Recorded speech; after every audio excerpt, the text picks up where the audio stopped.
Bueno, como ya han visto con la intervención de Paco, estamos ya en una zona de esta actividad formativa donde se nota que hacemos buen equipo los profesores porque estamos haciéndonos referencia unos a otros con las cosas que estamos explicando. Se nota que hay cierta coherencia y coordinación en lo que se les intenta explicar. Vamos a entrar ahora en una fase, en unos contenidos, en esta sesión, donde vamos a hablar de lo que es la valoración de eso que nosotros hacemos y que se llama investigación por parte de agencias, universidades. Ese va a ser el objeto de esta sesión de ahora, que espero que en menos de 2 horas pues, podamos ver algo que a ustedes les sirva para ver en qué mundo vivimos los universitarios, ¿no? Los científicos, la gente que trabajamos en el sistema de investigación, desarrollo e innovación que se dice. Si miran la transparencia, verán que se lo subrayo para que lo vean. ¿Qué es lo que vamos a ver aquí? ¿Cuáles son los criterios? ¿Cuáles son los baremos que evalúan la actividad investigadora en el sistema de I+D nacional?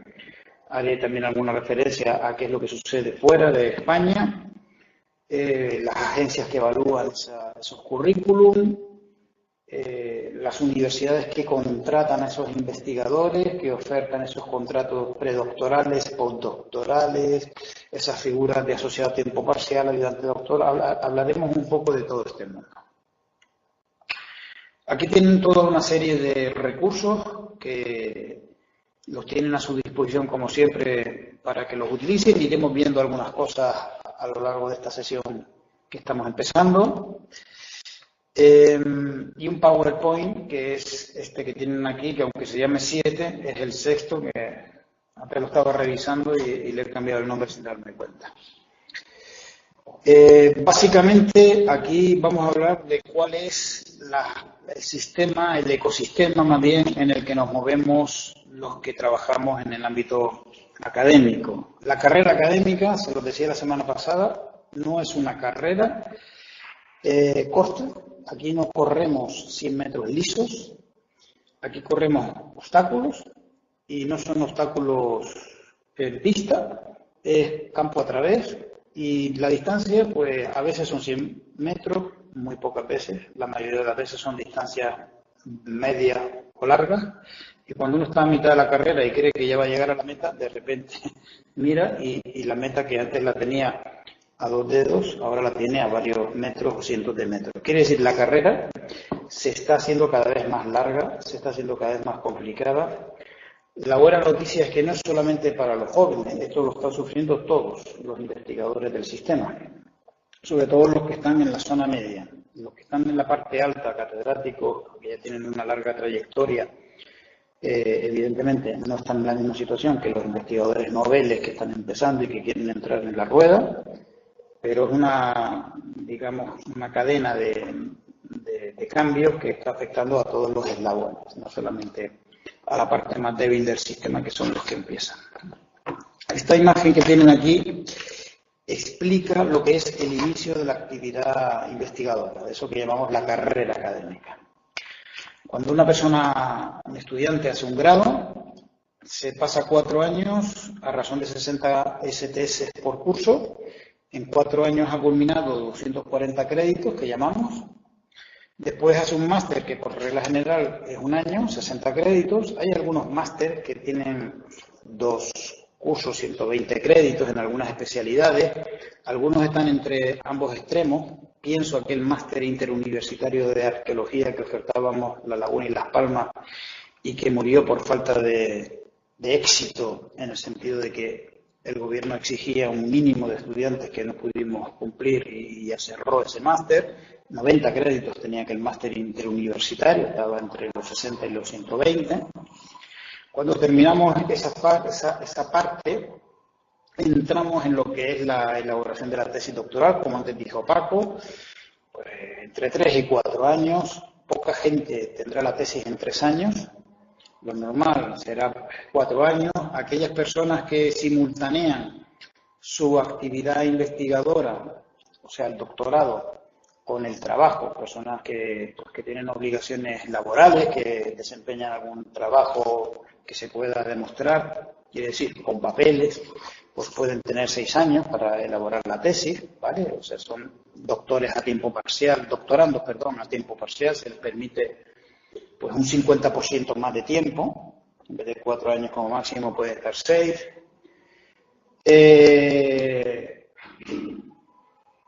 Cuando nosotros terminamos esa fase, como antes decía Paco, pasamos ese umbral, ese rito de paso y entramos en esa nueva figura que es la de ser doctor, en realidad lo que estamos es empezando otra vida, que es la vida de la plena independencia investigadora que nos permite hacer cosas que hasta entonces no podíamos hacer al no ser doctores. Entre ellas, pues poder iniciar lo que se llama una carrera, una etapa postdoctoral. La etapa postdoctoral es la que nos permite acceder a contratos que están solamente destinados a personas que son doctores. Pensemos, por ejemplo, una persona que ha tenido una beca de formación del personal investigador, las que llamamos las FPI, FPU, para hacer la tesis, que son unas becas que durante 3 o 4 años te permiten estar a tiempo completo centrado solo en hacer la tesis porque te pagan para que hagas eso, aunque puedes simultanearlo pues con una actividad docente que te permite enriquecer esa parte del currículum con una experiencia docente que te puede venir bien en el futuro para alguna plaza de profesor que pueda surgir y a la cual podrías optar. Esa persona que ha tenido esa beca FPU es la persona idónea para, una vez termina la tesis, poder optar a una beca, a un contrato postdoctoral. Esos contratos postdoctorales a veces los ofrecen las propias universidades cuando los tienen, que no todas las universidades españolas cuentan con esas becas postdoc. A veces esas becas postdoc te las puede ofertar la comunidad autónoma. El gobierno de Canarias hace años que se cargó esas becas postdoc. Las predoc todavía las mantiene, pero bueno, en unas cifras irrisorias en comparación con lo que era hace años. Pero hay comunidades autónomas, pensemos Madrid, pensemos Barcelona, País Vasco, que siguen inyectando dinero en el sistema público de investigación y ofrecen a las personas que nosotros formamos y que obtienen el rango de doctor la posibilidad de iniciar una actividad postdoctoral mediante unos contratos que están regulados de tal manera que cuando uno termina una fase, pasa a la fase siguiente. Esto es como el cursus honorum en la antigua Roma, cuando los miembros del ordo senatorial empezaban muchos y terminaban pocos siendo cónsules en la época de la República, pues esto es algo parecido. Si uno mira este sistema con esa perspectiva histórica que tiene pues alguien como Paco, alguien como yo, alguien que sabe cómo era el sistema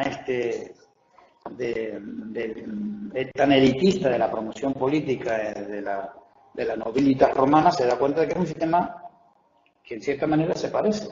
Son muchos al iniciar la actividad predoctoral, son muchos los llamados a tener una beca predoctoral, pocos la consiguen, pero son muchos más los que consiguen esa beca predoctoral de aquellos que luego van a conseguir la beca postdoctoral. Y a su vez esos son muchos más que los que luego van a conseguir una Juan de la Cierva. Y a su vez esos Juanes de la Cierva van a ser muchos más de los que luego van a obtener una Ramón y Cajal. ¿Y cuántos de los que van a obtener una Ramón y Cajal finalmente van a obtener una I3? Pues menos, van a ser I3. ¿Me siguen? O sea, es un sistema que sigue un poco la estructura del embudo, con una boca ancha y un cierre pequeñito, estrecho. De tal manera que los que al final llegan son, evidentemente, personas con una musculatura, una actividad, un currículum que hace que esos Ramones y Cajales, esos I3, cuando entran en el sistema universitario, pues son personas que una vez logran entrar y acceder a una figura contractual típica, contratado doctor titular, pues hacen una carrera ya mucho más rápida para seguir escalando puestos en la escala funcionarial. ¿De acuerdo? Paralelo a esto, que es universidad, está el sistema de lo que es, por ejemplo, el Consejo Superior de Investigaciones Científicas, ¿vale? Esas estructuras de investigación españolas que no están centradas en compaginar docencia e investigación, sino que solamente están centradas en lo que es la investigación. Institutos de investigación del Consejo, que ustedes habrán oído alguna vez hablar de ello, el Astrofísico de Canarias, centros de áreas muy vinculadas a lo que es la investigación de excelencia, pero también la empresa y el desarrollo de patentes, etcétera. En el mundo nuestro, pues francamente muy pocos institutos universitarios hay vinculados a lo que es el mundo de las humanidades, ¿vale? El Instituto de Historia del Consejo, la institución Mila Fontanal en Barcelona, pocos de estos hay. Y nosotros en algún momento podemos vincularnos como investigadores a una de estas instituciones para tener una estancia fuera de la universidad que nos formó y después volver a la universidad o a otra universidad y a la inversa. La gente del Consejo también puede vincularse a una universidad, a un grupo de investigación para obtener una beca postdoctoral cuando te lo exige la entidad que las convoca. Cuando nosotros hablamos de figuras docentes, cuando nosotros hablamos de profesores, en el ámbito universitario, tenemos que pensar que la universidad hoy no es la universidad de hace 30 años. Aunque la universidad ha cambiado, no ha cambiado tan rápido como a veces desde dentro del propio sistema pensamos que debería cambiar, pero ha cambiado mucho. Nosotros si echamos la vista atrás y pensamos cómo era la universidad en la que nos formamos, los profesores que ahora tenemos una media entre 50 y 60 años, en comparación con lo que es la universidad ahora, pues el cambio ha sido importante. A comienzos de los años 80, la Universidad Española era heredera de la Universidad del franquismo, así de claro, era la universidad de la transición, una vez terminada la transición democrática, accede el PSOE al poder y hay que cambiar esa universidad que en cierta medida es heredera del franquismo, con todo lo que ello conlleva. En cuanto a forma de reclutamiento del profesorado, en cuanto a forma de concepción de lo que es la estructura universitaria en sí. Piensen que en esos años no existen los departamentos universitarios, antes de la reforma universitaria del año 83, de la Ley de Reforma Universitaria de la LRU, la universidad se estructura en torno a la figura del catedrático. El catedrático es el que organiza el conocimiento, la docencia, prácticamente el que investiga es el catedrático, los profesores adjuntos a él lo que hacen es dar clases. Todo eso cambia de manera revolucionaria con lo que es la Ley de Reforma Universitaria, la LRU, que establece una carrera académica, una carrera docente, con una serie de figuras, que es la de ayudante, ayudante doctor, asociado a tiempo completo, profesor funcionario, titular de universidad o catedrático de universidad. Y luego una carrera paralela a la funcionarial de titular de universidad y catedrático de universidad, que es la de titular de escuela universitaria y catedrático de escuela universitaria, porque en aquellos tiempos había carreras de ciclo corto, pensemos por ejemplo magisterio, diplomaturas de economía, etcétera, o en las ingenierías famosas, los peritos, etcétera, que permitían que las carreras fueran de ciclo corto y evidentemente la exigencia para ser profesor en esas titulaciones no era la misma que para ser profesor en una titulación de ciclo largo, una facultad de filosofía y letras, por ejemplo, donde solo había titulares de universidad o catedráticos de universidad en el caso de los funcionarios, pero para dar clases en una escuela de magisterio, pues podía ser titular de escuela, que no exigía ser doctor, y como equivalente a lo que sería un titular de universidad en la facultad, la figura del catedrático de escuela universitaria. Esas figuras hoy están en extinción, porque hay una legislación posterior que liquida este sistema, pero a las personas físicas no las pueden matar, de tal manera que hay colegas que siguen siendo TEU, siguen siendo CEU, siguen siendo catedráticos de escuela o titulares de escuela, pero son personas que una vez se jubilen, nadie va a ocupar sus plazas porque esas plazas se van a extinguir. Si fuera del sistema siempre existió la figura de la sociedad a tiempo parcial.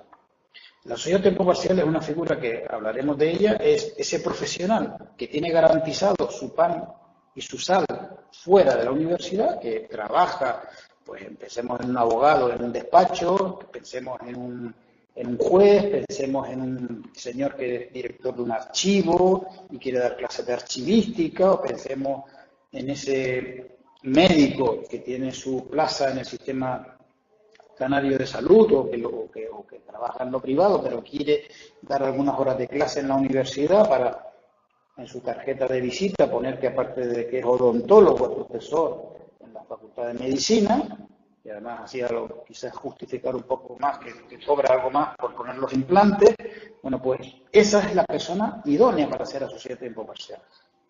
El problema, y lo veremos, es que el sistema ahora se ha pervertido un poco y hemos vuelto un poco a los inicios de lo que era la universidad en la transición democrática, y es unos profesores funcionarios que son unos auténticos privilegiados del sistema, entre los cuales yo me incluyo, evidentemente, porque soy profesor titular de universidad, que trabajamos unas determinadas horas a la semana por un sueldo, y hay unas personas que están dando casi las horas de clase que doy yo por 4, 5 o 6 veces menos el sueldo que yo cobro, que son los asociados de tiempo parcial.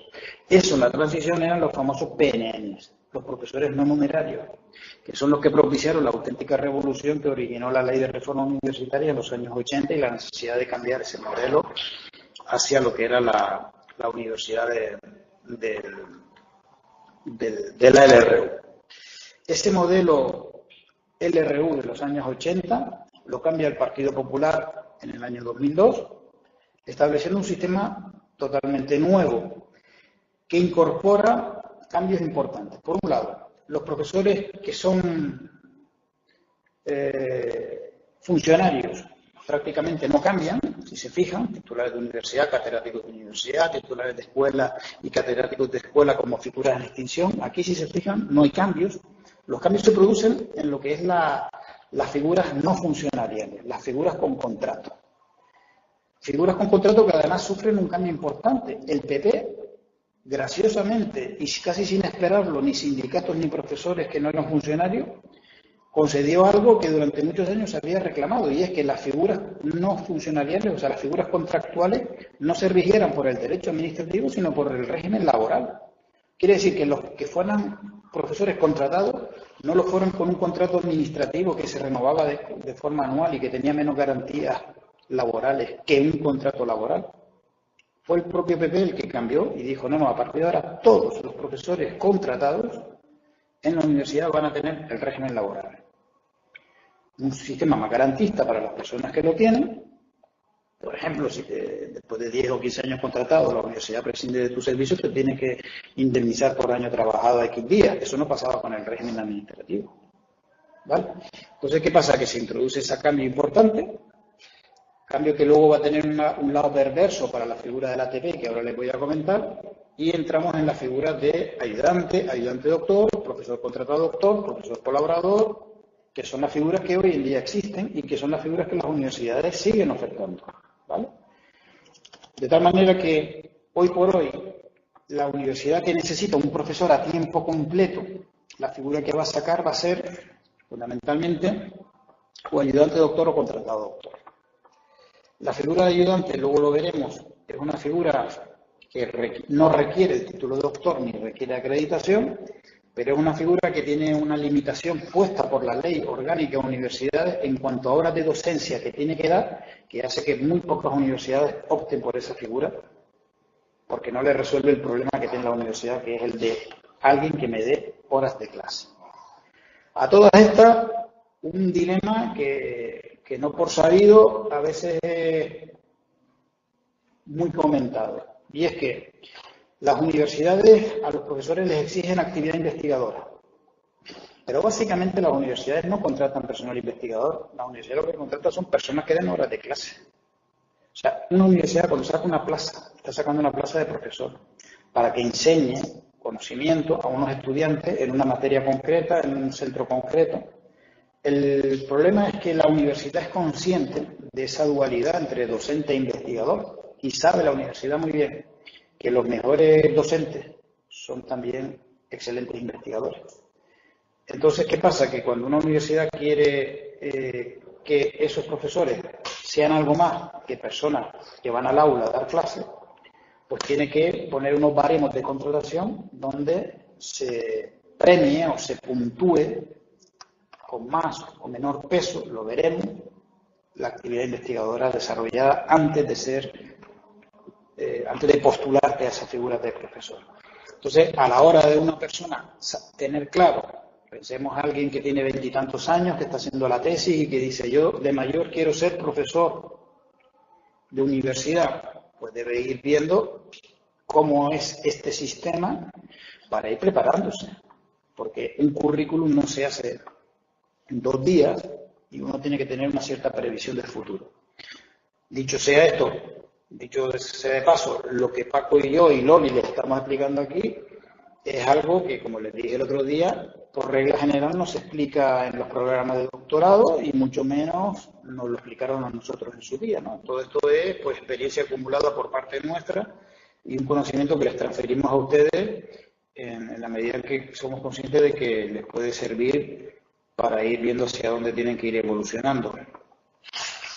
Entonces, lo primero que tenemos que tener en cuenta es que para nosotros poder entrar en este sistema, la Ley Orgánica de Universidades desde hace 16, 17 años ya nos exige someternos a una acreditación.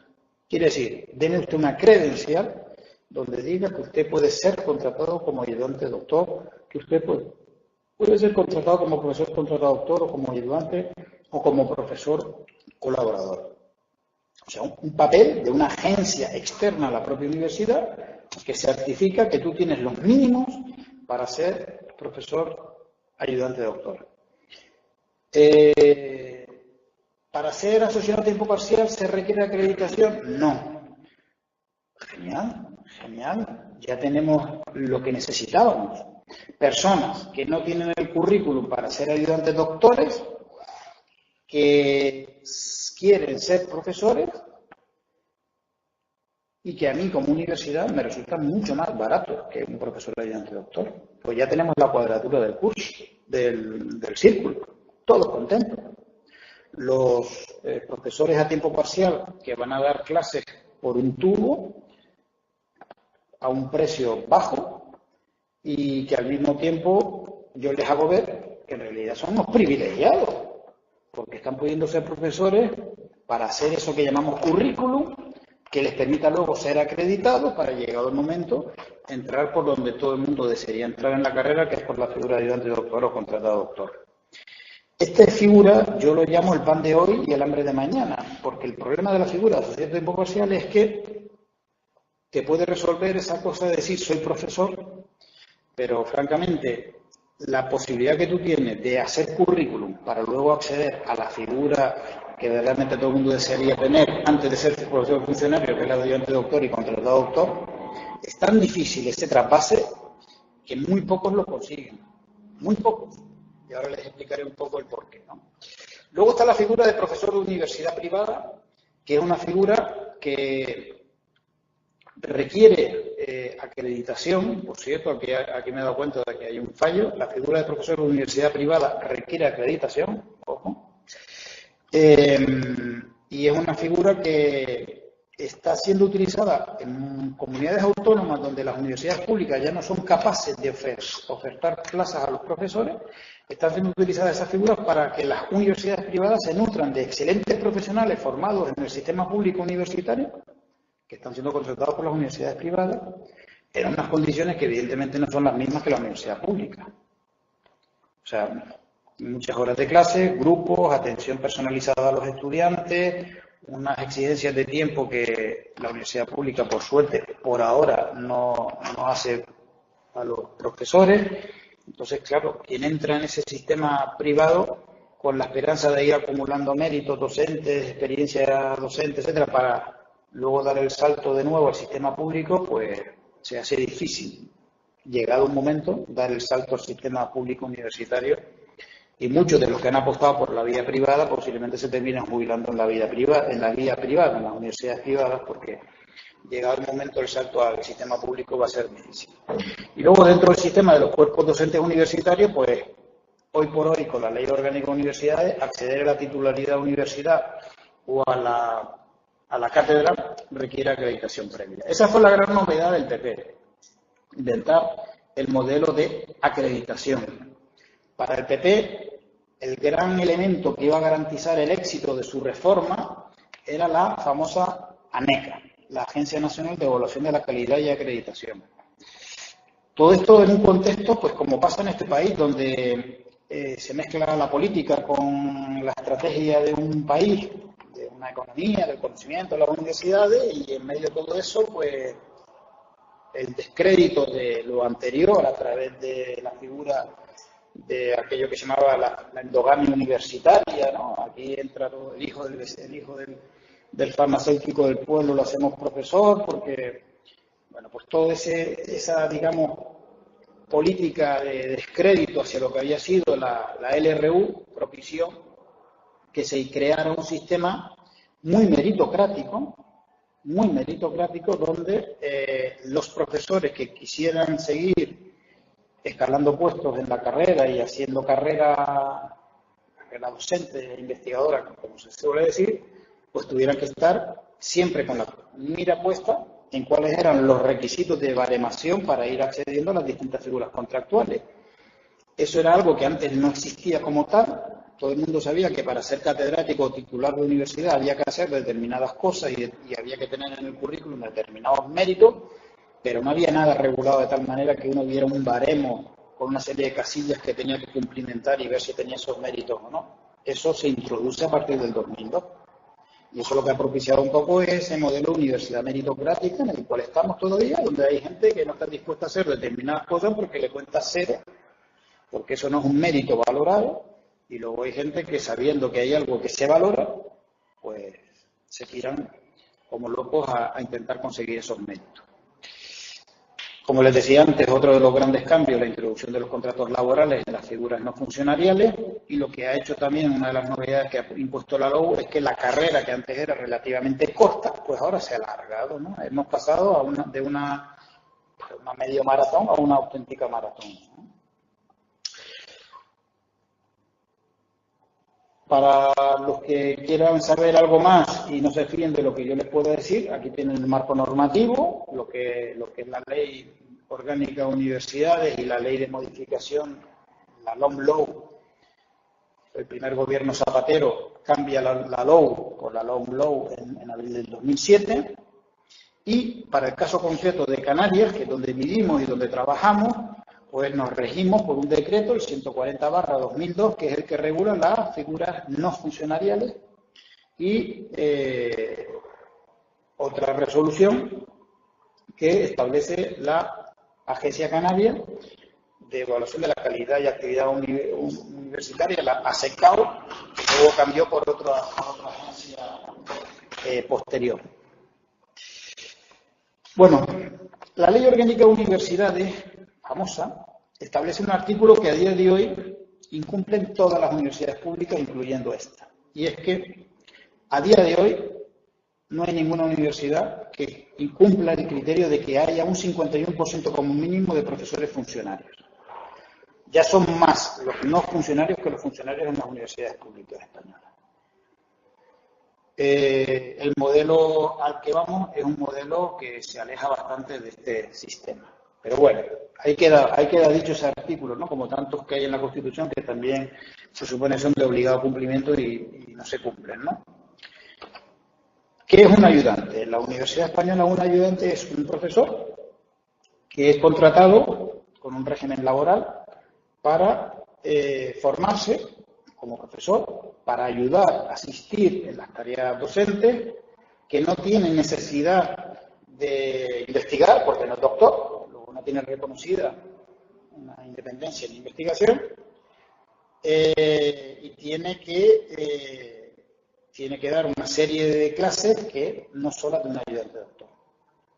Es una figura idónea para que una universidad pueda ir nutriendo el tejido de un departamento con personas que casi han terminado los estudios, tienen un muy buen expediente académico, son estudiantes brillantes que son de matrícula y de sobresaliente, a los cuales se les dice, no pidas una beca de formación del personal investigador, no te metas en esa liga, entra ya directamente en la liga del profesor ayudante. ¿Qué tiene que hacer esa persona si es contratada por esa vía? hacer la tesis en 4 años porque tiene una espada de Damocles sobre él que es su propio contrato. No se puede prorrogar más allá de 4 años.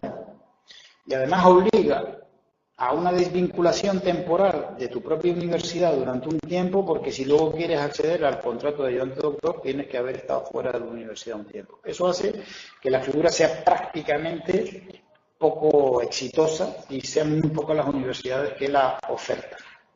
La mayoría de las universidades, las Canarias, por ejemplo, la Laguna, Las Palmas de Gran Canaria, ya lo veremos, optan por, cuando necesitan un profesor en formación, la figura del profesor ayudante doctor. El profesor ayudante doctor es una persona que ha leído su tesis doctoral, que tiene una actividad investigadora, quiere decir que tiene publicaciones, que tiene artículos, que tiene algún libro, se supone que el de su tesis, como les recomendaba Paco antes, para nosotros los humanistas es fundamental que la tesis al menos se publique en formato libro, en formato electrónico, lo que sea, pero que sea una publicación, un libro. Esta persona pues tiene alguna estancia externa, ha estado en el extranjero, pero bueno, tampoco tiene que tener el currículum de un catedrático, porque esto es para una persona de 20 y tantos años, menos de 30 por supuesto. Piensen lo que decíamos antes, 4 años de grado, 1 o 2 años de posgrado, 4 años de doctorado. ¿En qué tiempo nos estamos moviendo? Por 20 y tantos años, menos de 30 por supuesto. ¿Qué está pasando ahora en la Universidad Española? Y tendremos ocasión de verlo más adelante. Pues que están optando a estas plazas personas que han hecho esa carrera que les explicaba antes en la primera transparencia, que han sido postdoc, que han sido Juan de la Cierva, que han sido Ramón y Cajal, que han sido I3, que han estado en el extranjero, que aquí no había opciones, entonces se fueron a Francia, Reino Unido, a Holanda, a Italia, y que un buen día se plantean que sus padres ya tienen una edad.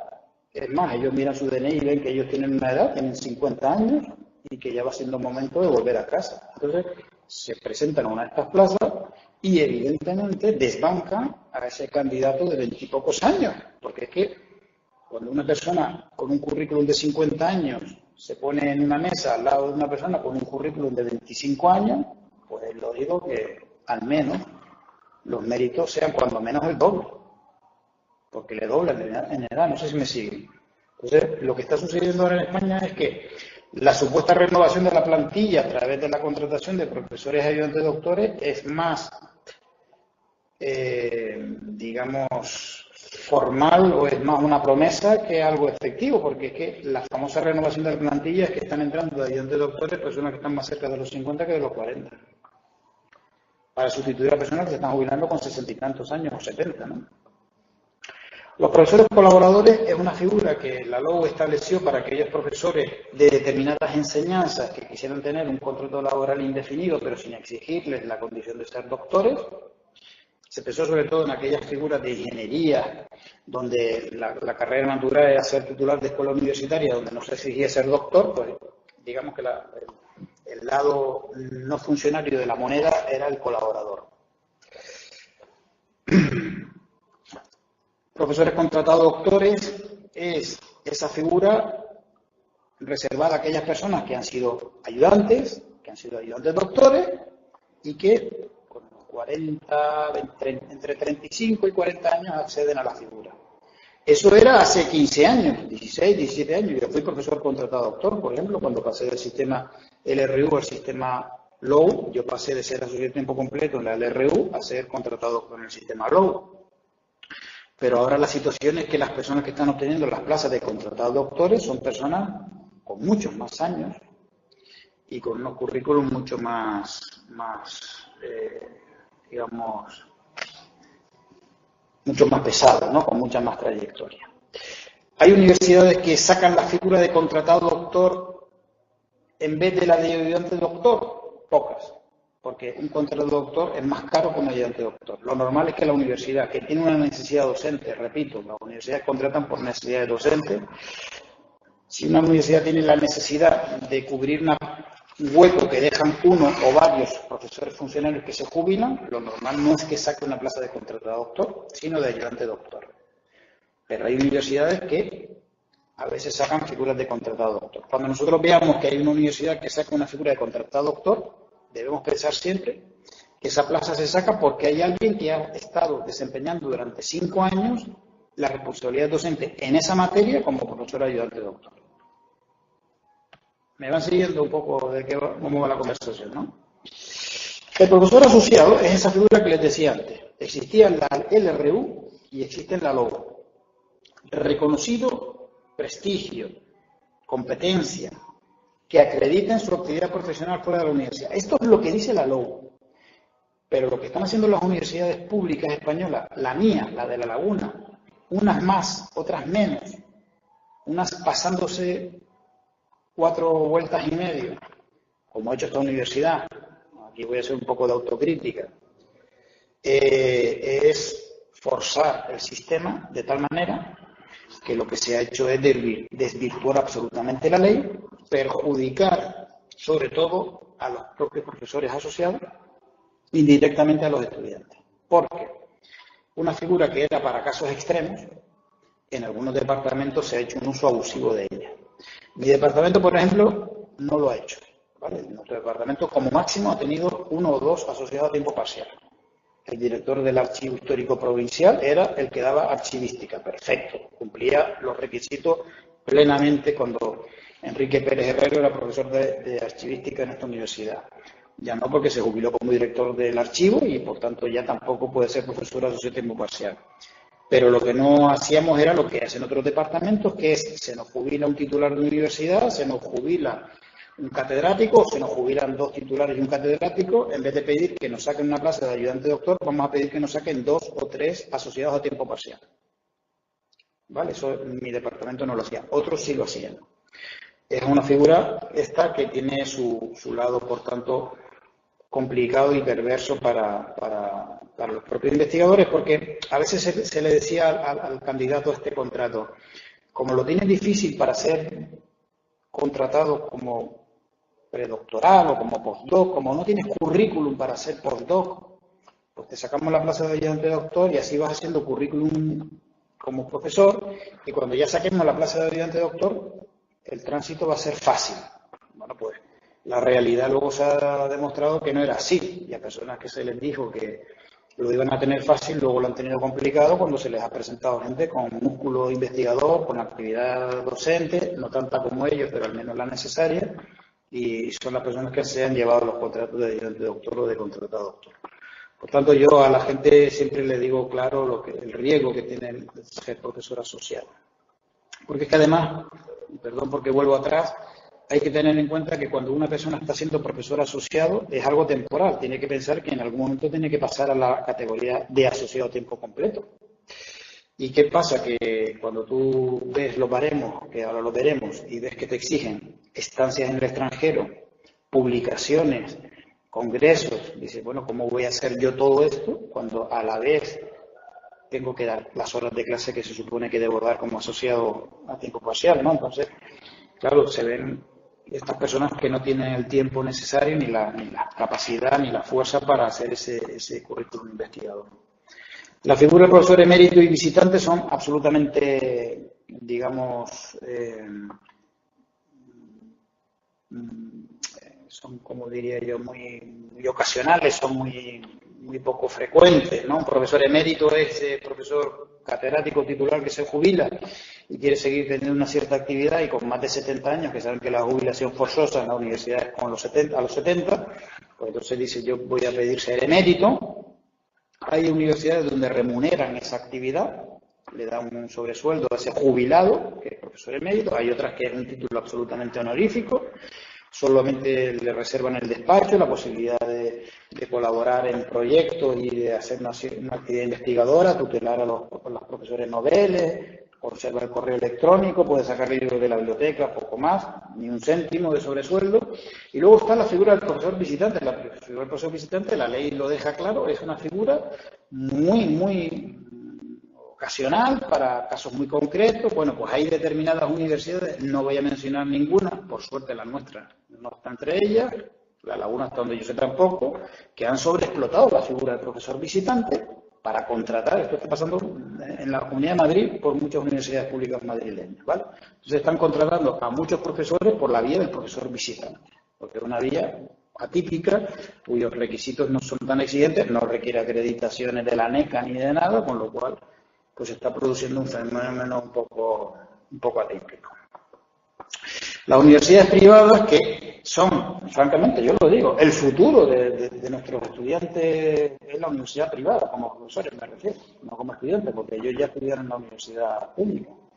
Las universidades privadas están creciendo a tal ritmo en España que dentro de poco lo normal va a ser estudiar en la universidad privada, porque van a ser muchas más que las universidades públicas. Piensen que la última universidad pública que se creó en España fue la Universidad de Cartagena el siglo pasado, el año 90, 91 creo que fue, 2 años más tarde que la Universidad de Las Palmas, que se creó en el 89. Piensen que las universidades privadas en España hoy por hoy multiplican por 8 y van camino a multiplicar por 9 el número que había cuando se creó la ley de reforma universitaria en el año 83. Piensen que ahora en Madrid hay una gran batalla abierta porque se van a crear de una tacada 3 universidades privadas en los próximos meses, sobre todo las que ya hay, ¿no? Entonces, ¿qué se está creando? Pues un sistema donde el ecosistema está cambiando totalmente, las universidades privadas están creciendo y para muchas carreras, no para las nuestras humanidades, que hacemos en las áreas de sociales, de clínicas, etcétera, pues en futuro para muchas personas que se están formando en la universidad pública, que están obteniendo sus doctorados, que están haciendo sus currículos investigadores, es traspasar todo ese capital humano al sector privado. Eso es lo que está sucediendo hoy por hoy.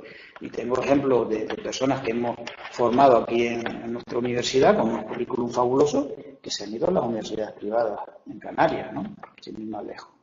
¿Qué requieren? Pues tener una acreditación específica que no es tan exigente como la que se requiere para las universidades públicas en la figura de ayudante doctor y de contratado doctor, porque una universidad privada no tiene esas figuras de ayudante doctor y contratado doctor, colaborador y, por supuesto, funcionario. La universidad privada solamente tiene una figura, profesor de universidad privada, punto. Entonces, tú una vez tienes la acreditación de la agencia nacional o agencia autonómica para ser profesor de universidad privada, pues ya lo único que tienes que hacer es negociar tu contrato, si eres bueno, con esa universidad, que si te quieren retener, pues te irá subiendo, incrementando pues tu nómina, ¿no? Evidentemente.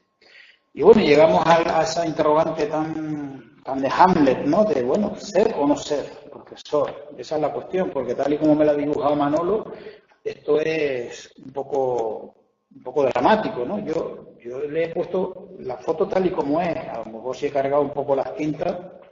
Luego, si me hacen alguna pregunta, puedo matizar las cosas en el debate, ¿no? En la discusión, pero francamente, hoy por hoy la situación es complicada. En el sistema universitario no es como cuando yo terminé la carrera en el año 91, entré como becario en el año 93, conseguí luego una plaza de profesor asociado a tiempo completo, de profesor ayudante, perdón, en el año 95.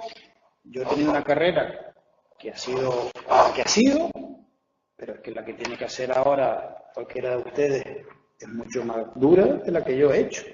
Entonces, lo que yo le planteo a la gente a veces es, verdaderamente tienes claro que quieres ser o no quieres ser profesor o quieres entrar en este sistema. Eso hay que tenerlo claro desde el principio. Entonces, vamos a ver un poco qué es este mercado de las agencias.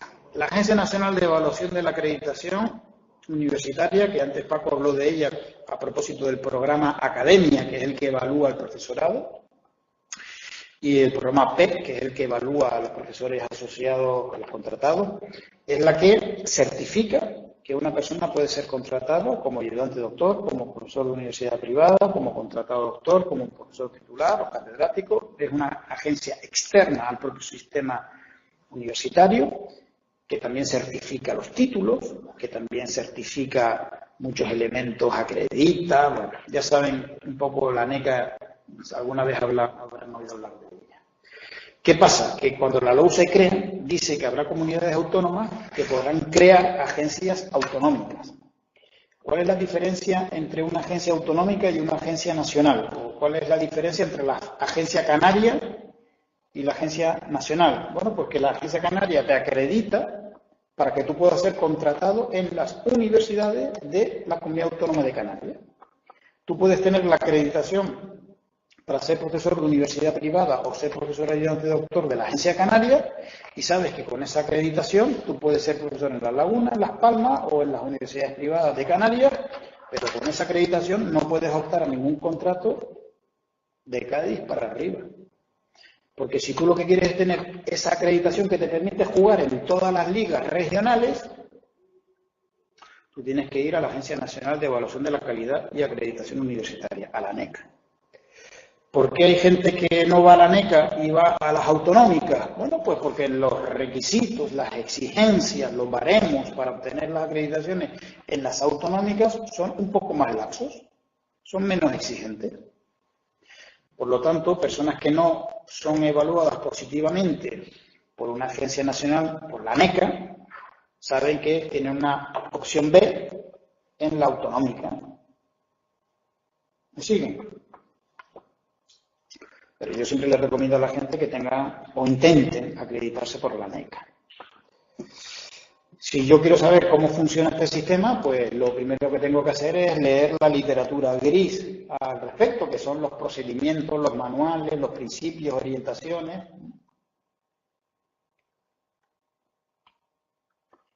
Este que tienen aquí es una versión de las antiguas.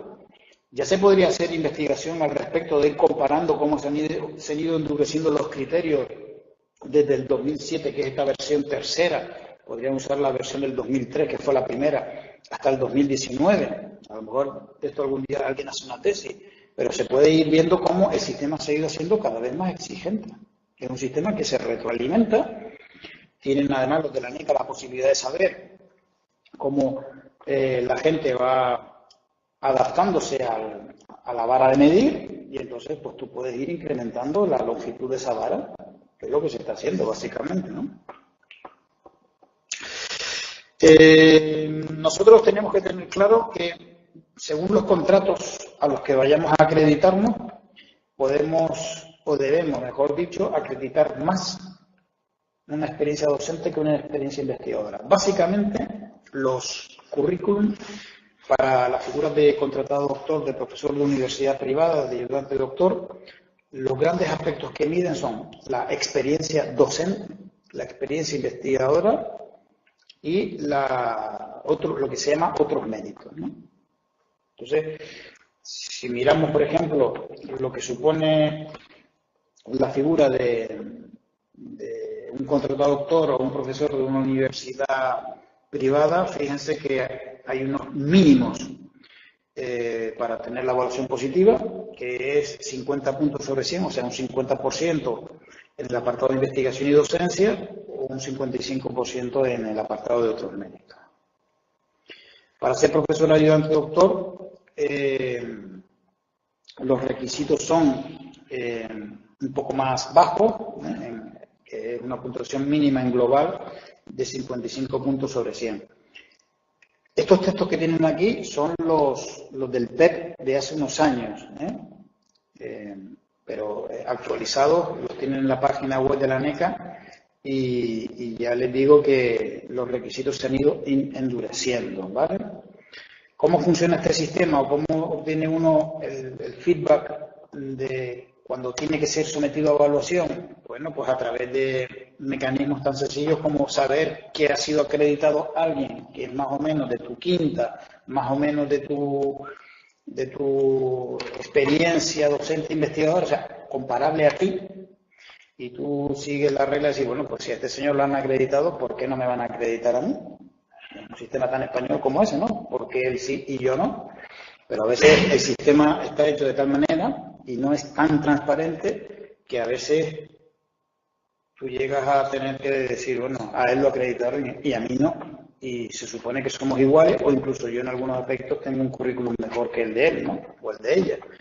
Entonces el sistema, por desgracia, no está tan baremado, pese a que los sindicatos repetidamente lo han exigido, como para que las comisiones poco menos que tengan que sentarse a coger la calculadora y sumar, ¿no? Las comisiones tienen un amplio margen para poder medir las horquillas de los méritos, etcétera, y bueno.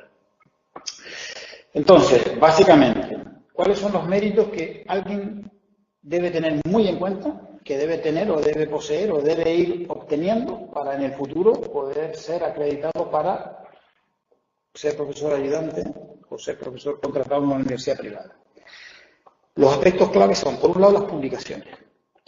Y cuando hablamos de publicaciones con los requisitos que antes les dijo Paco de Velasco. O sea, no es lo mismo una publicación en la UOS, en una revista indexada en UOS o en Scopus, que en una hoja parroquial, que poco menos que publican los amigos del director de la revista. Estancias en la universidad. Vivo en Telde y me voy a la Universidad de Pessoa. No, eso no es una... Vivo en La Laguna y me voy a la Universidad Europea de la Orotava. No, eso no es una estancia. Cuando hablamos de estancia estamos hablando de estancia en el extranjero. Y si yo verdaderamente lo que necesito es irme a otra universidad española, porque lo que yo estoy trabajando es un tema que no me tengo que ir a Francia, a Italia o a Estados Unidos, bueno, bien, pues te irás a la universidad española, porque verdaderamente allí es donde tienes que trabajar para intercambiar experiencias con ese grupo de investigación donde se formó tu maestro y tal, bien, genial. Pero además te vas a tener que ir al extranjero porque lo que te van a valorar no es la estancia en la Universidad de Sevilla, sino la Universidad de Stanford, por poner una universidad que todos conocen. Y es así. Entonces, otro de los méritos que hay que tener en cuenta es participar en proyectos de investigación. Dirigir tesis y trabajos de investigación. Ustedes dicen, vamos a ver, Manolo, todavía no he hecho la tesis y ya me estás diciendo que debo dirigir tesis. Bueno, este es un poco el sistema, así de kafkiano, ¿eh? O sea, el sistema está hecho de tal manera que a alguien que ha leído la tesis y que pretende ser contratado o pretende ser acreditado para contratado doctor o ayudante doctor, le exigen que rellene una casilla donde diga si ha dirigido alguna tesis, ¿no? Y a veces es un poco chocante, pero vamos a ver, si me estoy sometiendo a evaluación 3 años después de haber leído mi tesis, o 4 o 5, y que ella me dice que si he dirigido alguna, bueno, ahí está el mérito, ¿eh? Y en algunas áreas se cumple ese requisito. Quiere decir, personas que hacen sus tesis en áreas de ciencias, enseguida su director, su tutor, su grupo de investigación, para que vaya cogiendo músculo y vaya cogiendo currículum, lo meten como codirector en una tesis que verdaderamente está dirigiendo un investigador senior, el catedrático, el titular, pero ya lo van colocando a él como codirector para que a efectos de currículum vaya pudiendo justificar dentro de un par de años que ya dirige una tesis. Ese es el sistema, así funciona. Docencia. La actividad docente es un mérito que se evalúa. El gran problema de la docencia es que, ojo, no puede ser que mi director de tesis, el director del departamento, me firme un papel diciendo que yo he dado 30 o 40 horas de clase en una asignatura. Eso funcionaba cuando yo fui becario y después fui contratado como profesor. Pero eso ya no sirve. Ahora tiene que ser con una cosa que se llama venia docendi, que es una autorización del vicerrector del profesorado que te permite ser profesor, no de una asignatura completa, sino de un número de horas, unas prácticas, otras teóricas, en una asignatura de la cual es responsable un profesor. En el caso de esta universidad tiene que ser el profesor que cuando eres becario, predoctoral o postdoc, tiene que ser la persona que es responsable de tu formación como predoc o postdoc, y que te permite que seas profesor en alguna de las asignaturas que ese profesor imparte. Repito, venia docendi, ¿de acuerdo? Esa es la palabra clave, porque ni la ANECA ni una agencia de acreditación autonómica te va a convalidar tu experiencia docente con un papelito que diga que has dado conferencias, clases o no se sabe qué. Tienen que ser asignaturas regladas, asignaturas del plan de estudio. Los que son postdoc pueden ser asignaturas de máster, los que no son doctores, evidentemente solamente asignaturas de grado. Y una venia docendi implica que tienes que rellenar un formulario, que lo tiene que aprobar el departamento al que está escrita esa asignatura y tiene un procedimiento muy verificado, que es lo que hace que al final pues se sepa exactamente cuántas personas están dando clases que no son profesores, ¿vale? Que son investigadores predoctorales, postdoctorales o incluso personas que trabajan en museos, que trabajan fuera del sistema universitario y que con la autorización previa de la universidad están dando clases. Y luego el apartado de otros méritos es ese apartado que sirve para meter elementos que ni son docencia ni son investigación, pero que sirven para que, digamos, se sepa exactamente cuál es tu perfil y se puedan valorar otras cosas que has hecho en la vida. Entrando en detalle, como antes les decía Paco, nosotros tenemos que tener claro que hay que publicar en los mejores lugares, en las mejores revistas, cuartiles elevados, Q1, Q2, mejor que Q3 o Q4, en las mejores editoriales, congresos. Aquí, digamos, tienen el detalle de lo que es eso que llamamos publicaciones y estancias, ¿no? ¿Cuántos méritos de estos se necesitan? Bueno, repito, el número se va incrementando con el tiempo. Si hace 15 años, o 16 o 17 años, con 1, 2, 3 meses de estancia en el extranjero era suficiente, ahora se está subiendo el número. Si antes uno podía sumar estancias cortas de 1, 2 semanas, 10 días, ahora ya te dicen que el mínimo es un mes. Entonces, uno tiene que saber exactamente qué es lo que se le pide, porque uno de los elementos perversos de todo este sistema es la retroactividad en su aplicación. Quiere decir, ¿ustedes se imaginan que un juez le dijera a alguien que eso que él creía haber hecho y que no era delito, ahora sí es delito porque acabamos de cambiar la ley antes de ayer y eso ahora es delito? No, mire, pero es que cuando yo lo hice hace 15 años eso no era delito, no hay problema, pero es que yo lo estoy juzgando a usted hoy, día 9 de marzo, y hoy es delito. Eso que es absolutamente ilegal, que eso funcionaba en España hace unos años, pero después de la Constitución no, que es la retroactividad de las leyes, se aplica claramente a la evaluación de los currículums. O sea, cuando tú estás evaluando a una persona de 50 años, que ha empezado a publicar hace 30 años, le estás diciendo, cuando se somete a evaluación con 50 años, que esas publicaciones que tenía que haber hecho hace 30 años, las tenía que haber publicado en determinados lugares. Mire que cuando yo publiqué eso hace 30 años, no existían esos indicadores, esos indicios, esos baremos, esos rankings. No, ya, pero es que usted se está sometiendo a evaluación ahora. Eso es la retroactividad en la aplicación, que ustedes tienen que tener claro que se le aplica tanto al de 50 años como al de 25 años. La suerte que tiene el de 25 años es que, aparte de que es más joven y se supone que tiene más fuerza, más ánimo y más todo que uno de 50 años, es que tiene más tiempo para no publicar en los lugares equivocados, que era lo que antes les decía Paco. O sea, ustedes no se pueden permitir el lujo, si solamente tienen que pueden publicar 1, 2 o 3 cosas al año, de publicarlas en lugares donde les va a contar 0. Ustedes tienen que publicar esas cosas en los lugares donde les cuenten lo máximo posible. Y ese es el objeto de este seminario, de esta actividad formativa, explicarles exactamente todo esto para que esta información la tengan desde ya, desde antes incluso de empezar a pensar en la primera publicación que van a hacer para poder leer la tesis. ¿Me siguen? Porque, repito, los baremos son los que son y uno tiene que pensar que si ahora mismo no se exigen más que determinados méritos, piensen que dentro de unos años ustedes se van a estar retratando para ser acreditados para algo y que esos méritos se van a subir, se van a incrementar en un 10, 15, 20%. Entonces ya no estén pensando en lo que ahora me vale, sino en lo que posiblemente me van a exigir dentro de 5 años. ¿Vale? Porque, repito, dentro de 5 años les aplicarán el baremo con carácter retroactivo. Cuando hablamos de participación en proyectos de investigación, dirección de tesis, TFM y todo ese tipo de cosas, estamos hablando, sobre todo, viendo lo que más cuenta, los proyectos competitivos. Pensemos, ese director de tesis, esa directora de tesis, que tiene un proyecto del ministerio, de la comunidad autónoma, en el cual te puede incorporar a ti, no como equipo de investigación, porque tú no eres profesor, no eres predoc, no eres postdoc, no eres miembro de plantilla, no cobras un sueldo de la universidad. Luego no puede ser equipo de investigación, pero te puede incluir en una figura que se llama equipo de trabajo.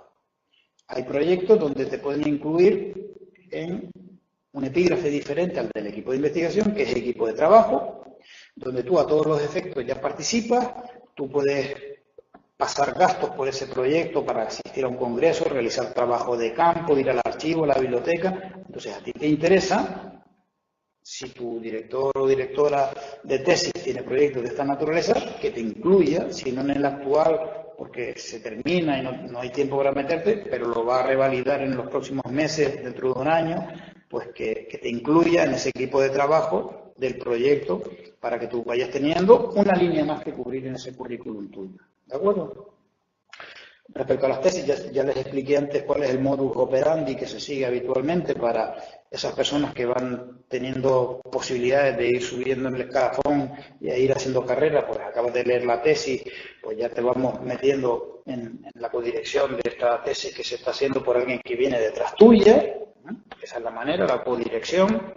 Claro, para ser codirector de una tesis, hoy por hoy, en esto que llamamos el doctorado en el Espacio Europeo de Educación Superior, pues hay que acreditar una serie de méritos equivalentes a los que se les exigen a los profesores funcionarios para ser directores de tesis. O sea, hay que acreditar publicaciones, un currículum, unas estancias, etcétera. Y entonces, claro, pues estas personas no son cualquiera. Cualquiera no puede ser codirector de una tesis. Tiene que ser una persona que haya leído la tesis y que haya tenido pues toda una actividad previa, publicaciones, congresos, estancias y posteriores a la tesis que permitan que sea codirector. Esto no es tan sencillo como pedirlo y a ver si la comisión académica del programa de doctorado me lo permite, ¿no?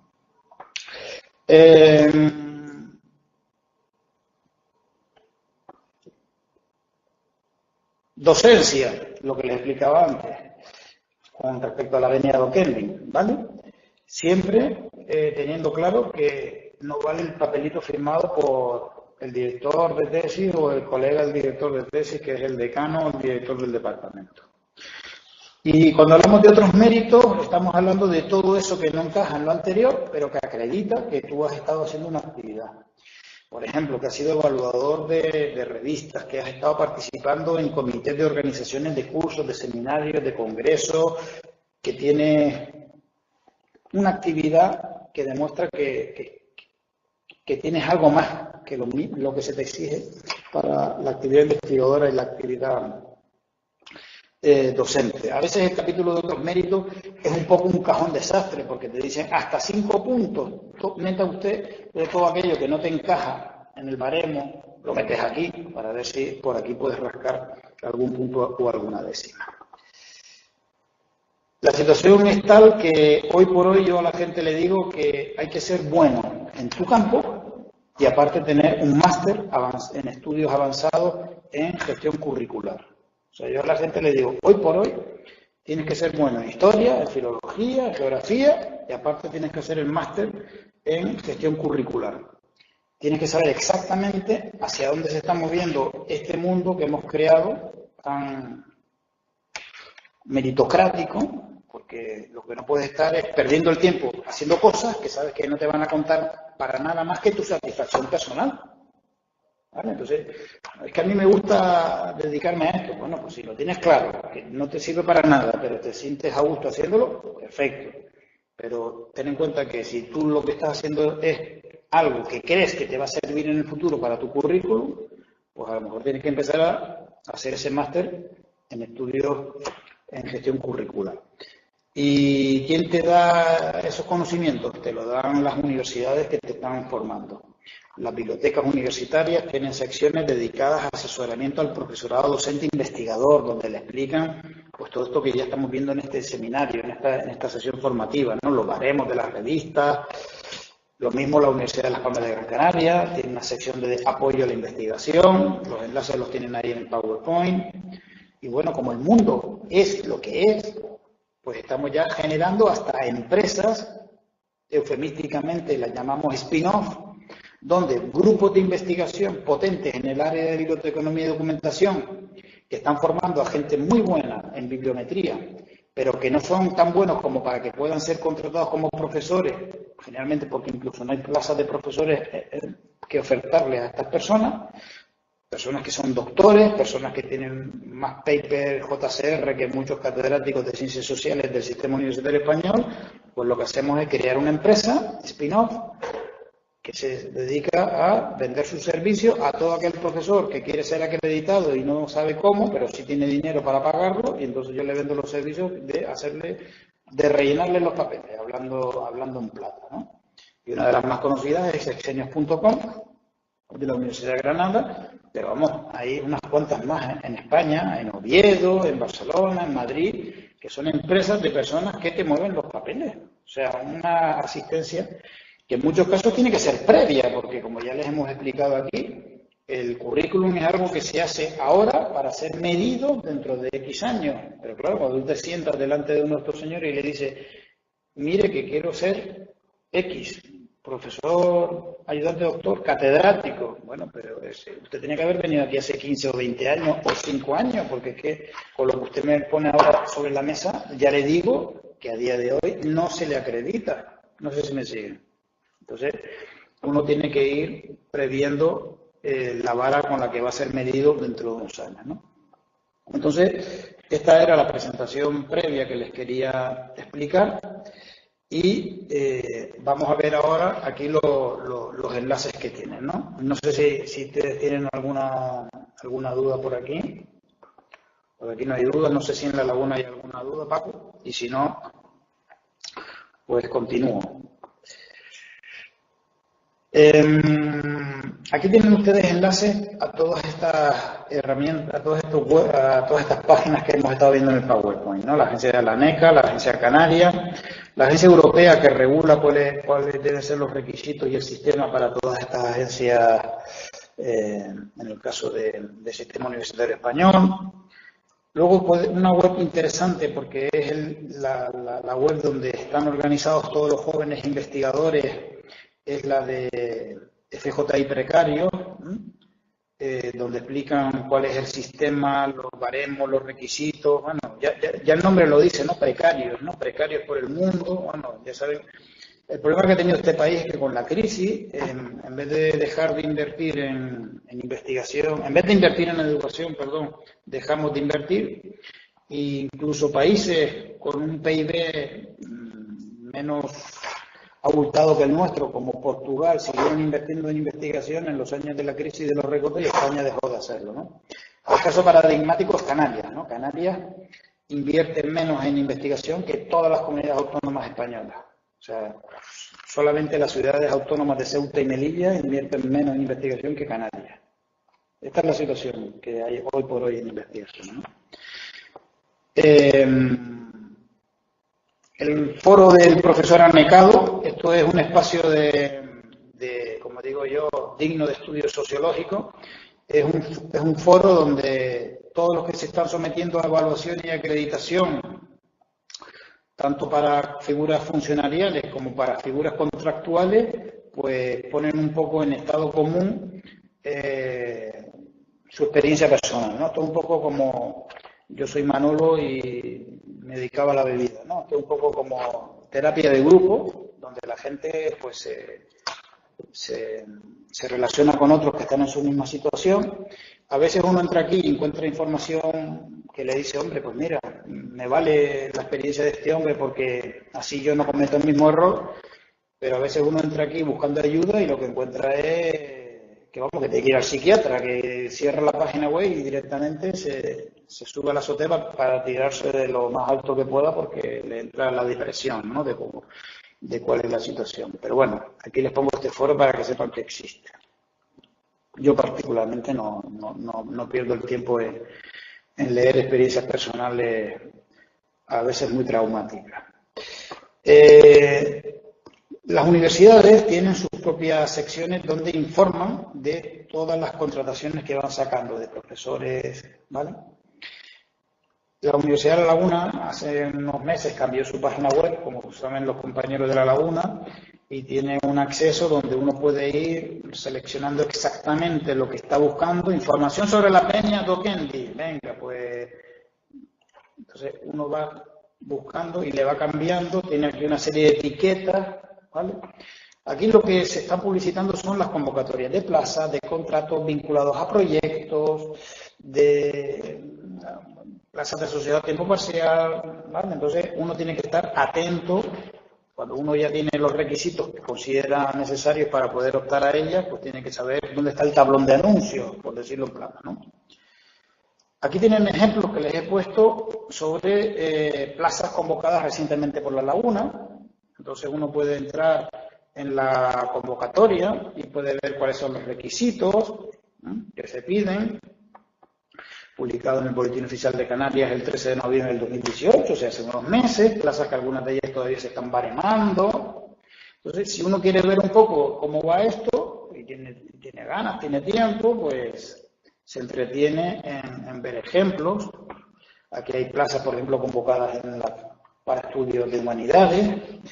¿Están saliendo muchas plazas? No, están saliendo pocas plazas, porque ya sabemos que con las tasas de matrícula de estudiantes actuales y con las jubilaciones, etcétera, pues la tasa de reposición está siendo por debajo del 1:1. O sea, se jubila un profesor y no entra otro. Se están jubilando 2 y no entra otro.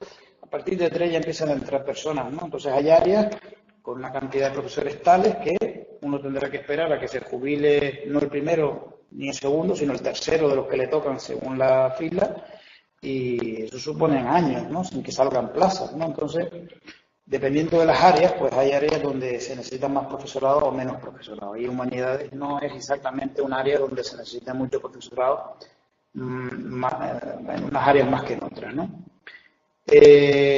La Universidad de Las Palmas de Gran Canaria, pues exactamente lo mismo, tiene su portal que es vinculado al Vicerrectorado de Profesorado, y uno tiene aquí pues las convocatorias de plaza, las instancias, y lo clave aquí es lo que les quiero explicar, son los baremos, ¿vale? Una cosa que uno tiene que tener claro es que para ser contratado como becario, predoctoral o postdoctoral, o contratado, como se le llama ahora, porque cotizas en la Seguridad Social y ya no eres un becario, un bolseiro, que dicen en Portugal, ahora eres un contratado que cotiza a la Seguridad Social desde el primer mes de trabajo. O si quieres ser contratado como ATP o como profesor ayudante doctor, cada figura tiene su propio baremo. Su propio baremo, o sea, su propia vara de medir. Y si nos fijamos en concreto en esta universidad, fíjense que el baremo, por ejemplo, de profesor ayudante doctor no es el mismo que el de ciencias experimentales, lo cual es lógico. O sea, tú no puedes medir con la misma vara a uno de química que a uno de filología, que a uno de arquitectura, que uno de veterinaria, ¿no? Entonces, dividido en las 5 grandes áreas, tienes un baremo. Entonces, si tú eres una persona que aspira a ser profesor en jurídica, pues tienes que mirar este baremo. Y si tú aspiras a entrar alguna vez como profesor en el área de humanidades, pues tienes que mirar este baremo. Y estos son los baremos de esta universidad, que no tiene por qué ser exactamente el mismo que el de la Universidad de La Laguna, ni el mismo que el de la Universidad de Sevilla. Cada universidad tiene su propio baremo, y lo que hace cada universidad, vamos a ver si puedo aquí aumentar un poco, es valorar, por un lado, lo que es la formación académica, o sea, tu expediente previo a ser licenciado, las notas, pues lo que ya saben, un aprobado cuenta un 1 y una matrícula de honor cuenta un 4, de tal manera que una persona que tenga una nota media de expediente superior al 3, pues tiene opciones más que sobradas para ser predoc, que uno que tiene un expediente de 1 o de 1,2, ¿no? Los premios de fin de título, la tesis doctoral, pues según la calificación que hayas obtenido, también se barema desde el mero aprobado al sobresaliente, si es cum laude, si no es cum laude, si es por unanimidad, si no es por unanimidad. Ya saben ustedes cómo funciona esto de las evaluaciones de las tesis doctorales, y si no, pues en cuanto puedan asistir a una como público podrán ver cómo es. Que es un doctorado con mención europea, eso que la gente dice, bueno, y ser doctor con mención europea, ¿tú qué dices? Bueno, pues lo que tú quieras, pero si eres doctor europeo, pues eso, hay universidades donde en el baremo te puntúa, en el de esta universidad en concreto 0,5. Bueno, pues si hay que, pues total, pues, leer las conclusiones en inglés y que esté en el tribunal un profesor extranjero no me supone ningún quebranto y puedo tener un 0,5, pues así funciona esto. O sea, es tener claro el sistema, que si lo evalúa o no lo evalúa, ¿no? Porque si no lo evalúa, ¿para qué me voy a molestar yo en estar escribiendo en inglés y en estar molestando a nadie que venga a mi tesis, ¿no? Ser premio extraordinario de tesis doctoral puntúa, dependiendo de si es un premio nacional o si es un premio de la propia universidad. el expediente, todo eso hasta un máximo. Siempre las horquillas, cada apartado tiene un máximo, ¿no? De tal manera que tú puedes ir sobrado en un apartado y ser deficitario en otro, pues no hay vasos comunicantes, ¿no? Lo que te sobra en un sitio no se traspasa al otro. Y uno va viendo el detalle y se va dando cuenta, pues, de lo que les explicaba antes, ¿no? De hasta qué punto intentamos afinar. ¿Y por qué se afina tanto? Pues se afina tanto porque estos son temas muy delicados. O sea, estos son comisiones de contratación formadas. Ahora veremos la composición y entonces aquí no puede estar la cosa a absoluta discreción de la comisión. A este sí porque lo conocemos y es buena gente, y este no porque es muy bueno pero no hay quien hable con él. No, esto tiene que ser objetivo, esto tiene que ser absolutamente baremado, ¿no? Pero otra cosa porque si no la gente recurre, los jueces terminan dando las razones y entonces hasta que lo contratamos ahora hay que echarlo y hasta que no lo contratamos hay que incorporarlo y entonces esto es dinero, esto es una universidad pública, queremos ser serios, no queremos prevaricar, pues las cosas hay que intentar hacerlas de la mejor manera posible, ¿no? Entonces, cuanto más se cierra esto, pues menos opciones hay para que alguna comisión haga lo que no debe hacer, ¿no? Entonces, si se fijan, los baremos cuanto más aquilatados están, entonces, ¿qué pasa? ¿Qué está sucediendo con estas plazas que se están convocando en los últimos años? Aquí pues ya hemos visto los baremos y vamos a ver ahora un ejemplo reciente de mi universidad, de esta universidad, de hace unos meses. Esta es una plaza de ayudante doctor en el área moderna convocada en la universidad en noviembre. ¿Quiénes componen las comisiones? Pues las componen el vicerrector que la preside, algún director de área del vicerrectorado y luego, por regla general, el director del departamento que convoca la plaza, el director del centro donde va a desarrollar su actividad docente el profesor y a veces pues profesores que son ajenos al ámbito donde se va a desarrollar esa plaza, para que sirvan un poco de observadores externos, ¿no? Que se dice. Entonces esta plaza pues estaba compuesta por estas personas, ¿vale? La composición de la plaza, la composición de la comisión que la va a evaluar se suele publicar después de haber salido la convocatoria, ¿no? Para evitar eso de el tribunal me es afín, me presento, el tribunal no me es afín, no me presento. O sea, se intenta que el sistema sea lo más purista posible, entonces la composición de las comisiones se conocen después de tú haberte postulado a esa plaza. ¿De acuerdo? Luego viene el baremo. El baremo es de todo esto lo que tú ya debes saber antes, porque este baremo lo acabamos de ver, se conoce, lo acabamos de ver antes, ¿no?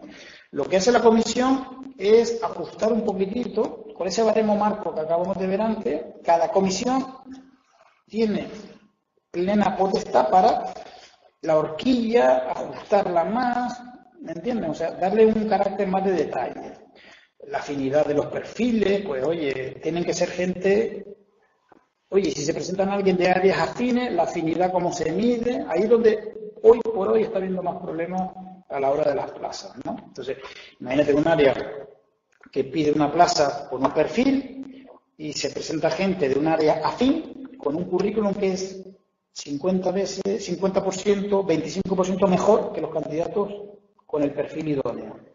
¿Cómo se mide, cómo se intenta evitar, que es lo que sucede al final, que entren personas de otros perfiles en este perfil? No puede.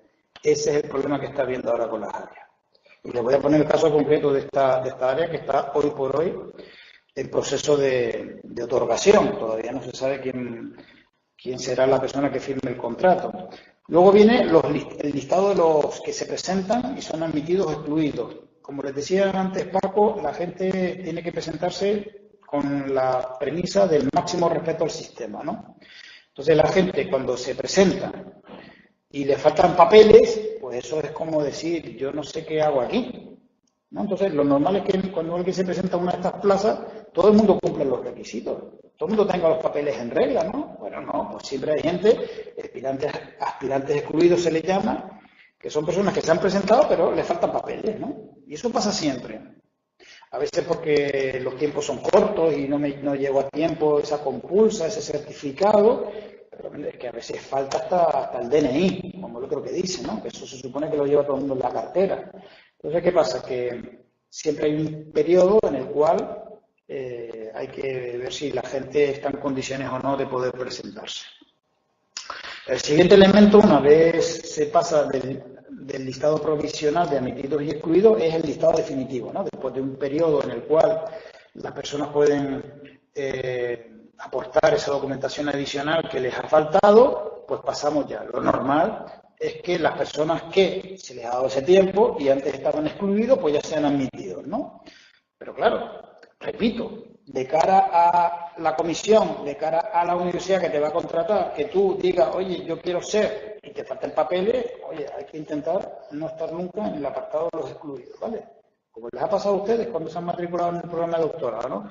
Si ya estás en la foto de los admitidos en la primera instancia, pues casi mejor que no en la fase de aportación. Y luego viene la fase de baremación, donde la comisión coge, evalúa los currículum, o sea, horas de trabajo. Piensen que aquí se están presentando estas plazas personas, ya les he dicho, de 50 y tantos años, para figuras que hace unos años solamente aspiraba a alguien con 20 y tantos. Entonces estamos hablando de horas de baremación, horas cotejando, dice que esto está indexado, es verdad que está indexado, no está indexado, y al final cada persona tiene una puntuación. Y unos tienen más puntos, otros tienen menos puntos, ¿vale? Entonces, ¿qué pasa? Que el gran problema de todos estos procesos es que por regla general, menos el primero, que está con los dedos cruzados a ver si lo llaman para firmar el contrato, el que queda segundo y tercero reclama. ¿Vale? Hoy por hoy lo que está sucediendo es que, sobre todo en determinadas áreas, personas con perfiles muy buenos, pero de áreas afines, están recurriendo. El ejemplo de esta plaza. Esto es un proceso público, puedo hablar perfectamente. Esta persona es de un área que no es el área que pedía la plaza, con un currículum buenísimo, pero es del área de historia y de la historia económica, historia de instituciones económicas o algo así se llama. Ha sido predoc de esta universidad, ha sido postdoc, estancias, tiene un currículum y ha quedado por delante de personas del área de historia moderna con currículum netamente de historia moderna, pero que han quedado por detrás. ¿Me siguen? Entonces, ¿qué pasa? Que esto ya pues es carne de reclamación, evidentemente, porque los que se veían en primer lugar han quedado en segundo, tercero o cuarto o quinto lugar. En un área que estaba convocada pues con un perfil de historia moderna, historia política, económica, social, pero no valía exactamente lo mismo los méritos si era de historia moderna, había un coeficiente corrector de tal manera que a la persona que iba por el área de historia económica, los méritos se le aplicaba ese cociente corrector. En cambio, al que iba de moderna se le aplicaban por entero. Aún así, ha sacado la plaza alguien del perfil de historia económica. ¿Me siguen? Entonces, claro, el problema de estas plazas es que hoy por hoy, pues los procesos se alargan. Entonces, la plaza sale en noviembre y veremos si en septiembre de este año pues hay profesores en esta área, ¿no? Mientras tanto, la universidad tiene que contratar a profesores de tiempo parcial para cubrir la docencia, ¿no? Que es lo que ha pasado con esta plaza. Y esta es una página web que, ya para terminar, y a modo de guinda del pastel les pongo, y esto es una página web que no todo el mundo sabe que existe, pero ustedes, como son estudiantes nuestros y les queremos mucho, se las damos. Hay una página web de una universidad, que es la Universidad de Granada, donde uno puede tener información de todas las plazas que se están convocando en todas las universidades españolas de profesores contratados, pero también plazas de profesores funcionarios, ¿no? Esto es una página web que, repito, no todo el mundo conoce que existe y que es muy útil porque le permite a la gente tener información de plazas que han sido convocadas en febrero, están ordenadas cronológicamente. El problema de las convocatorias de las plazas es que el sistema está articulado de tal manera que se tiene que enterar aquel que verdaderamente se tiene que enterar, que esa persona que se ha formado en la universidad, que ha sido becario, que tiene expectativas de poder ser contratado, pero ¿qué está sucediendo? Pues está sucediendo que gracias a plataformas como esta, que la gente termina conociendo, a plazas como la anterior, se está presentando gente del País Vasco, se está presentando gente de Galicia, se está presentando gente de Andalucía, porque esto no es como hace 25 años o hace 20 años, en el año 95, cuando salió publicada la plaza de ayudante a la que yo opté y que yo conseguí, se publicó, lo olvidaré siempre porque estaba excavando en Numancia, y salió publicado un domingo 15 de agosto y el lunes 16 estaba cogiendo el avión en Madrid para venir aquí a entregar los papeles, que evidentemente tenía preparado porque sabía que la plaza iba a salir. Una plaza que se publicó en el diario La Provincia un domingo 15 de agosto. O sea, la gente que veía eso hace 20 años no es la misma que lo ve ahora, que hay herramientas para que te lleguen las alertas de boletines, etcétera. O sea, hoy por hoy, si vivimos en la era de la comunicación, de la tecnología de la información y la comunicación, es evidente que incluso poniendo plazos cortos, y esta universidad no se caracteriza precisamente por ponerlos muy largos, creo que da entre 5 y 10 días para presentar los papeles en una plaza, incluso con esos márgenes se presenta gente que está con una estancia postdoc en Portugal. ¿Vale? ¿Por qué? Porque la gente hoy por hoy tiene los deberes hechos, o sea, tiene sus currículum preparados, premaquetados, lo que va por docencia, lo que va por investigación, y lo único que necesita es el baremo, como lo quiere esta universidad, horas de trabajo, que puede ser más o menos, pero no es lo mismo que estar buscando los papeles ya los tienen todos digitalizados en un pendrive, y lo único que tiene que hacer es unas cuantas horas ensamblándolo todo y presentando los papeles. Y este es el sistema en el cual hoy por hoy estamos viviendo en España, ¿no? En fin, que este era un poco el objetivo de esto, ¿no? Dibujarles esta situación cuál es. Y si tienen alguna duda, pues la resolvemos, cualquier cosa me quieran plantear.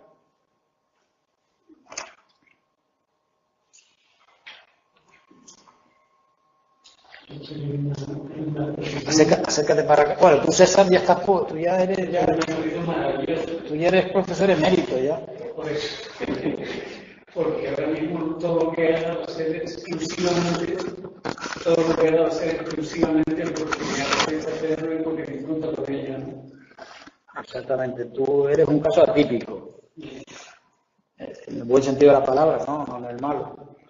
Sí, pero piensa en las personas que tienen la edad de tu hijo, de tu hija, y que esta información pues les puede servir para... Sin duda. O sea, mi hijo completamente está terminando ahora.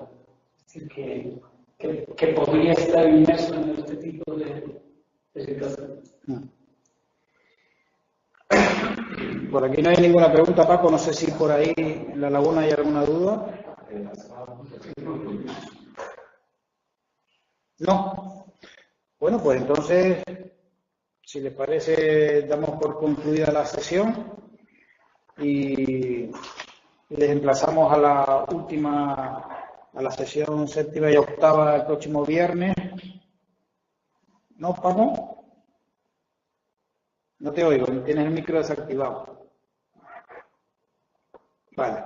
Pues nada, entonces concluimos y en breve subiremos. ¿Me oyes ahora, verdad? Sí, ahora sí. Pues nada, hasta la semana que viene que acabamos. Estupendo, gracias. Venga, a ti, hasta luego.